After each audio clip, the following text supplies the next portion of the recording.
Casting spells using voodoo magic. Today we're taking a look at Hiya Toys Exquisite Mini Predator 2 Shaman Predator.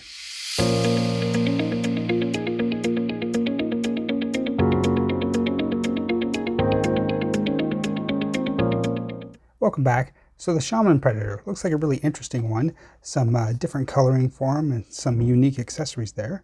Before we open him up though, we'll take a look at his packaging. We have our normal Hiya Toys box here. Good look at the figure and his accessories there.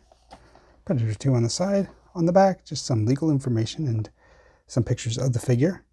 So let's get him out and see how he looks. Now for his packaging, we'll measure up the Shaman Predator. As you can see, he stands about 4 3/4 inches tall, or about 11.5 centimeters.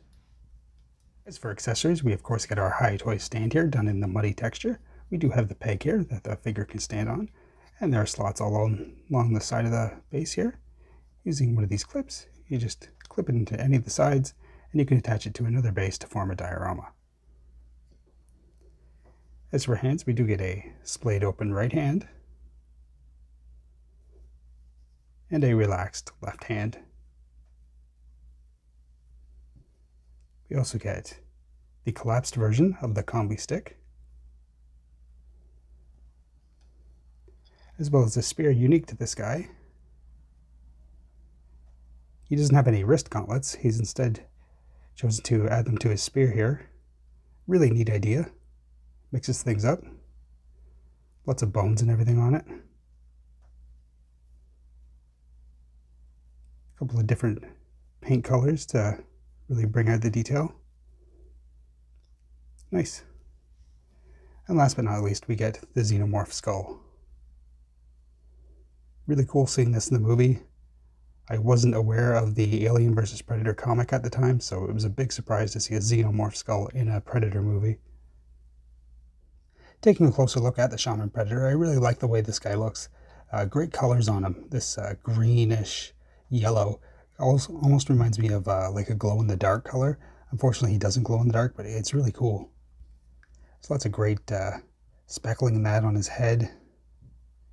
Really nicely done. The eyes and the mouth are very, very well painted. Great looking Predator face. Really like that. So we go down to his neck here. He's got like a torn piece of fabric that he's using as a scarf. Good metal shoulder armor.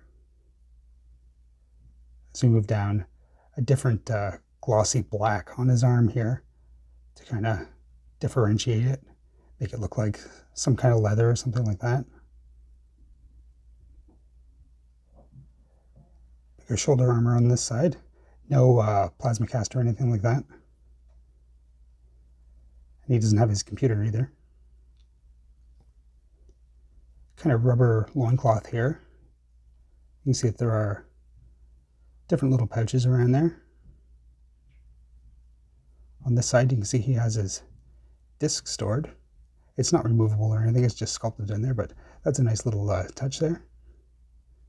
No armor underneath. As we go down, he has his knee pads, his normal shin guards there. Spots on his feet. He does have peg holes to use with the stand. Let's go back up. Where I really like the striping and everything on it. The black and white contrast is really nice. Lots of hair. Just the single strand there, keeping them together. Like you can see the little bone or whatever it is that's holding that together. Really neat. Yeah, so I really like the look of this guy. His coloring is really different for the Predators, and the paintwork on the face is really fantastic. Turning to articulation, the head is on a ball peg. He is able to look up an alright amount.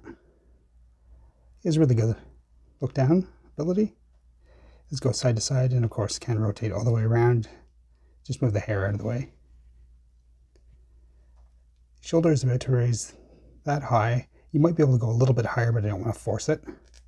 There is a swivel at the bicep. You have a single bend elbow and the hands are on a ball peg. For the ab crunch, it's able to go back a pretty good amount. Crunch forward a little bit. Does of course rotate and go side to side. There's no swivel at the waist or anything. He is able to do the splits pretty well. There is a cut at the top of the thigh here, so he rotates. He's able to kick back like that. Go forward well. You do have a nice double bend knee. And the foot does rotate back and forth. There is no up and down or side to side on him. So like what we've seen with the other Predator 2 figures. So overall, I really like this guy. The coloring on him is just great. The black and white and this kind of highlighter, glow-in-the-dark color is really unique and really interesting for a Predator. I like the different contrasts between his armor, the leather bits, and stuff like that. And his unique spear here with the wrist gauntlets on the spear. That's really interesting. And of course, we get the xenomorph skull, which is always nice. If you enjoyed this video, I'd really appreciate it if you could hit the thumbs up button. That would really help me out. I have reviewed many other Alien and Predator figures, and I have many more to come, so be sure to subscribe if you want to see those. But for right now, I'd like to thank you for watching, and I'll see you later. Bye.